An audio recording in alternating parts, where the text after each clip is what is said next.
Hai, aku Eva, dan aku dari dulu tinggal di panti asuhan. Kurasa nggak masalah, maksudku para suster baik padaku. Tapi tentu saja ini nggak semenyenangkan punya keluarga harmonis. Aku juga terus-menerus merasa sakit hati karena ditinggalkan. Itu semua aku ekspresikan melalui sikap murung dan penampilanku yang kumuh. Terlepas dari perubahan suasana hatiku, aku punya beberapa teman baik. Tapi satu persatu aku melihat ada keluarga yang mengadopsi mereka, sementara aku tetap terjebak di sana.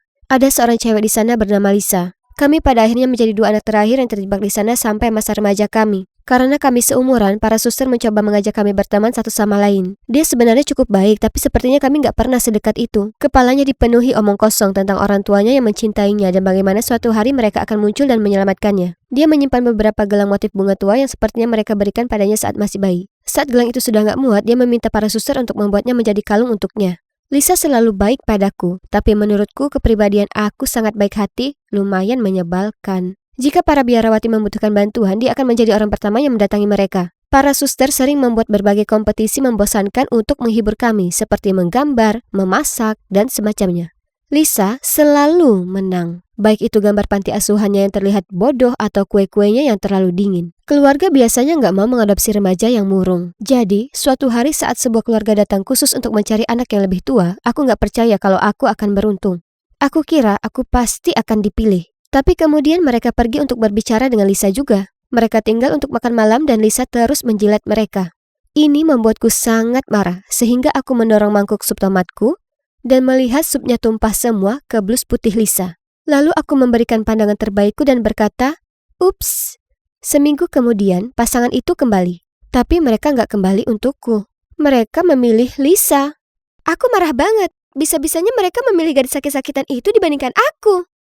Sebelum Lisa pergi, dia memelukku dan mengucapkan omong kosong. Aku akan merindukanmu dan aku tahu seseorang akan segera mengadopsimu. Di mataku, dia sudah mencuri keluargaku, dan dengan melakukan itu dia telah menghancurkan hidupku. Jadi saat dia di lantai bawah berpamitan sama anak-anak kecil, ku gunting salah satu tali ranselnya yang dia kemas di tempat tidurnya. Tapi ini sepertinya nggak terlalu mengganggunya, dia terlalu bahagia dengan keluarga barunya. Sementara itu, aku menjadi satu-satunya remaja yang terjebak di tempat ini. Akhirnya, saat umur 15 tahun, keluarga yang sempurna mengadopsiku. Mereka tinggal di lingkungan yang bagus dan sebuah rumah yang hampir sebesar panti asuhan.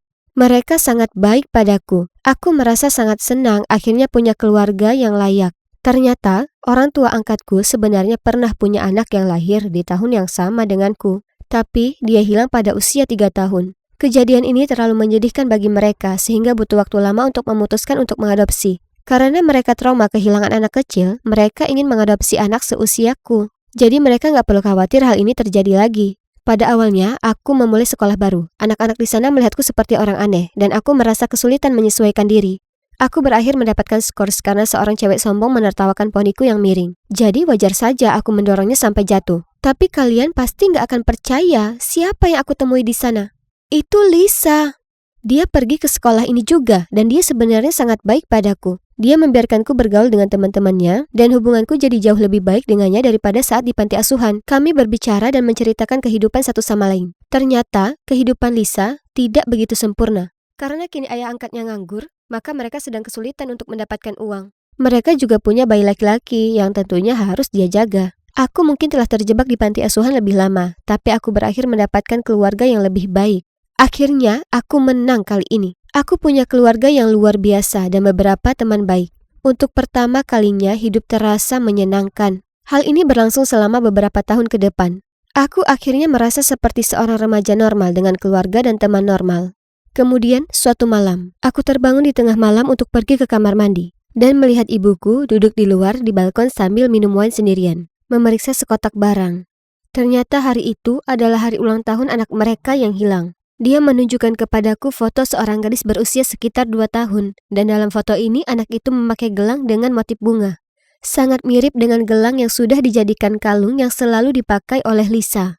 Tentu saja, ini pasti cuma kebetulan. Setelah ngobrol dengan ibu, aku kembali ke tempat tidur, tapi aku cuma berbaring di sana menatap kosong ke langit-langit. Semakin aku memikirkannya, semakin banyak garis waktu dan hal-hal yang masuk akal. Astaga!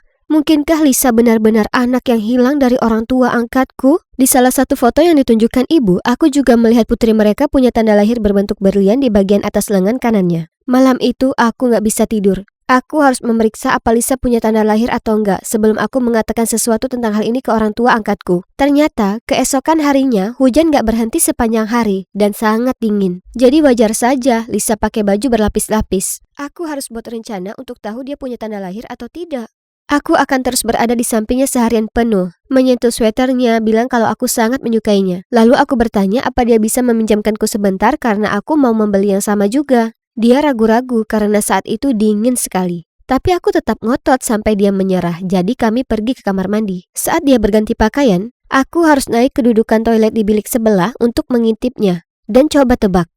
Lisa punya tanda lahir berbentuk berlian yang sama persis di lengan kanan atasnya. Apa yang harus kulakukan sekarang? Aku punya kehidupan yang sempurna dengan orang tua angkatku. Dan untuk kali ini aku gak mau lagi ada di posisi kedua setelah Lisa. Kalau aku memberitahu mereka, mereka mungkin gak akan menginginkanku lagi.